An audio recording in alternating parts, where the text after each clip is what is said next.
Hi, I'm Sifu Kuttel, and in this video we're going to be working with the Tai Chi Jian.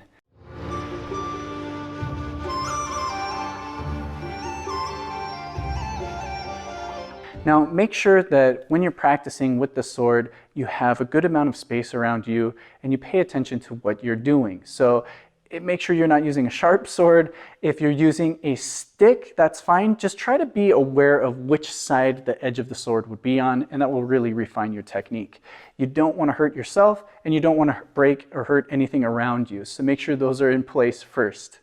The main focus that we're going to be working on today is a palm up thrust. So what I mean by this is every technique is going to end with a forward thrusting motion, and our palm is going to be facing upwards. So you should be able to see your fingernails when you look at your hand, not the back of your hand or just your thumb.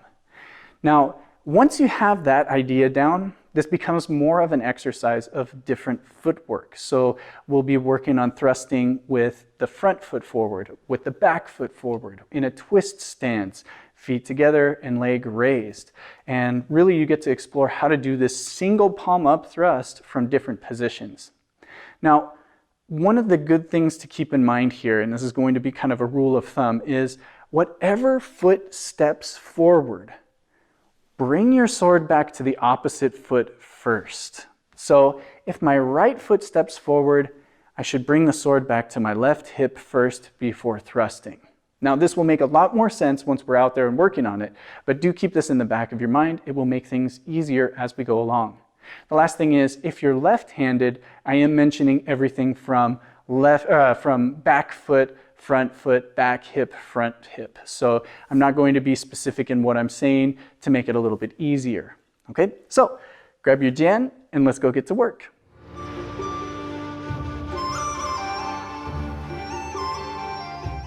The main technique for this is going to be palm up thrust. So keep that in mind. Anytime we're extending the sword, our sword hand, the hand holding the sword, is going to be palm upward. Now, you can also balance that out with the back hand. If we're going to extend both hands, we can do palm up as well. But just make sure, good sword finger position. Don't let the fingers open. They're not scissors, they're swords. And make sure that you have equal energy in both hands. Now, really what this comes down to is an exercise of footwork, because we are going to be using different stances as we do this. And a good rule of thumb as you approach this is, whatever foot is going to be forward as we poke or thrust, we are going to start at the opposite hip. So if I start the sword at my left hip, I'm going to end with my right foot forward for the poke. This may seem a little weird right now, but you'll see as we work through it, it's not so bad, and it's good to keep that in the back of your mind as we do this. Okay, so if you're left-handed, go ahead and follow along as well. You can just put your sword in your left hand. I'm going to mention things as front foot, front hip, back hip. Okay? So grab your sword, make your sword finger, and then we're going to start with a cat stance position. Okay? Now this is the same side as my sword hand. So if I have my right hand holding the sword, my right foot is going to be forward in a cat stance position, and then I'm going to withdraw the sword back to my back hip. Now from here, I'm going to step forward and then shift to bow stance as I poke. Now I'll withdraw to my front hip as I pivot out, take a big step forward with that back foot, and then extend forward again, palm up thrust.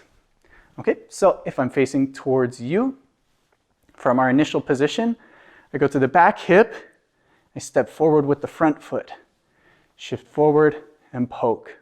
For now, do whatever you want with your sword finger. I keep it over my head for this one. Now withdraw to the front hip as I pivot out, step forward, and then as the toes come down, I start shifting forward, and then forward thrust, palm up again. Okay? So if I'm facing this way, cat stance position, off the back hip, forward thrust. Shift back, bring it to my front hip. Step out, forward thrust. Okay, now let's move into our next. So we have two different stances we've used here. We've extended with a bow stance with our front foot, and we have a bow stance with our back foot. Now we're going to twist. Okay, so again, we'll start from our first position, that cat stance position. Step out, extend, palm up thrust, withdraw to the front hip, step up, out, extend. Now from here, we're going to withdraw to our back hip, okay? This foot is going to remain forward as we twist.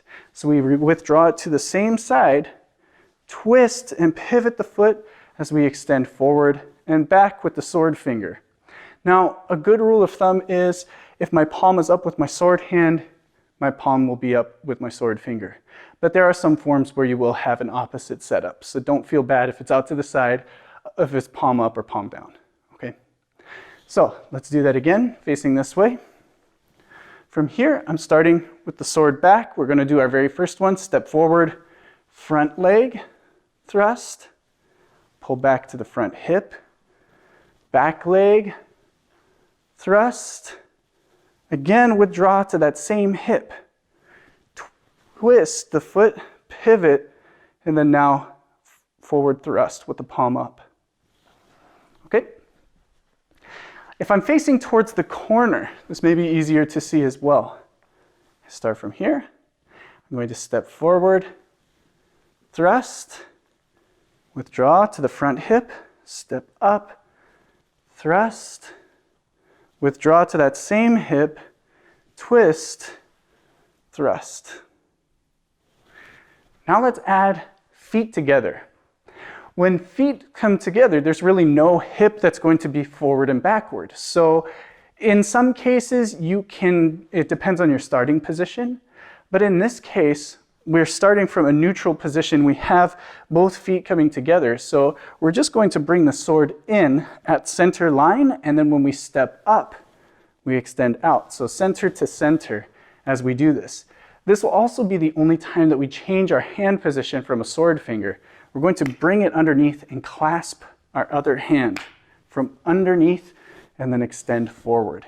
So we'll end up center, center here. Okay, notice as I step in, my feet or my knees will be bent. So let's start again. From the top, I bring it to my back hip, and then I'm going to step forward with my front foot, thrust. Bring it to my front hip, step forward, thrust. Bring it to that same hip, twist, thrust.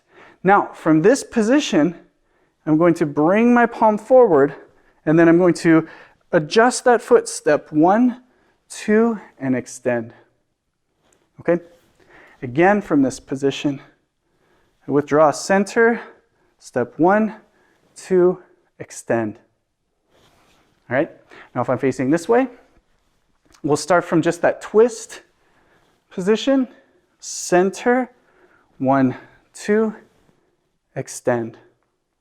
Putting it all together from the back hip, front foot thrust, bring it to the front hip, step forward, palm up thrust, bring it to that same hip, twist, center, 1, 2, thrust. Okay? Now we're going to get to our final technique. Again, we're not really starting with a particular hip forward or back. And for this one, this can also originate from either side. So we're just going to withdraw to the center one more time. If the sword is in my right hand, I step with my right foot. So I'll step 1, and then I'll raise my back leg as I follow up with my final upward thrust. Okay? So again, from the center, I'm just going to withdraw to the center, 1, 2, 3. Okay? If I'm facing towards you, I start by extending to the center, I withdraw, 1, 2, 3. And that's going to finish this combination, all the different footwork to be able to do that palm up thrust. Okay? So I'll start again from the very beginning. From the back hip, front foot, thrust, withdraw to the front hip, back foot steps forward, thrust, withdraw to what's now my back hip, pivot, thrust, withdraw to the center, 1, 2, thrust, withdraw to the center, 1, 2, thrust. Okay? Now, if I'm facing this way, from our ready position, I withdraw to my back hip, front foot steps forward, thrust. Withdraw to my front hip, back foot steps, big step forward, thrust. Withdraw to my current back hip, twist with the front foot, thrust. Withdraw to the center, step, step, thrust.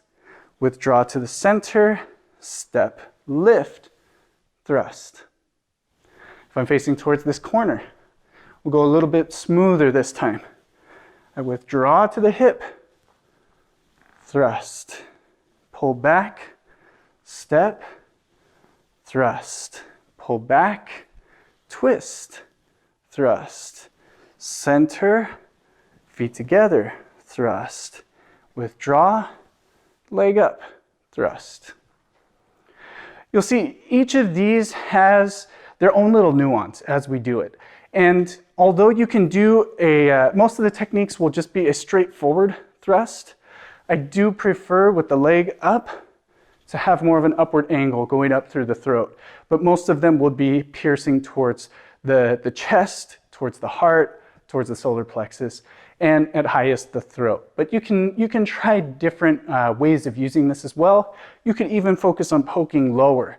But typically with the palm up, we're going to be aiming where you can go through the ribs or you can go underneath to the throat. Okay, so there you have it. This is a great exercise to focus on many, many different things, not just a single thrust. So what I would do is suggest that in the first couple of times you do this, just get used to doing the positions themselves, the correct footwork, withdrawing to the correct hip, and then making sure you do your forward thrust. After that, really refine your movements. So focus on using the body to turn and the waist rotation to really extend that sword forward and apply your typical Tai Chi corrections. Make sure your elbows are pointing downward and slightly bent. Make sure the shoulders are relaxed, back is straight, stance is all correct, tailbone tucked in, feet on the floor, that kind of thing. Then refine the movements in between the movements. And finally, work on your sword finger. So I didn't mention much about it. Most of the time I just put it over the head or extend it back, but really pay attention to that. When we do our hand forms, we have to pay attention to what both hands are doing. But it becomes very typical that when people have a sword in their hand, that all they think about is that sword. So that their Tai Chi sword finger becomes nothing. It becomes this limp Sunday hand. As my teacher used to say, it takes the day off, right? So we want to make sure that we have equal energy in both hands. So we have good extension, good foundations, and we understand what the entire body is doing at any given time. So really take that progression and work on this more than just for the sword thrust itself, but to develop the entire body and your entire martial art. All right, if you like this video, please hit that like button, share it if you'd like, and subscribe if you haven't already. Otherwise, I'll see you guys next time.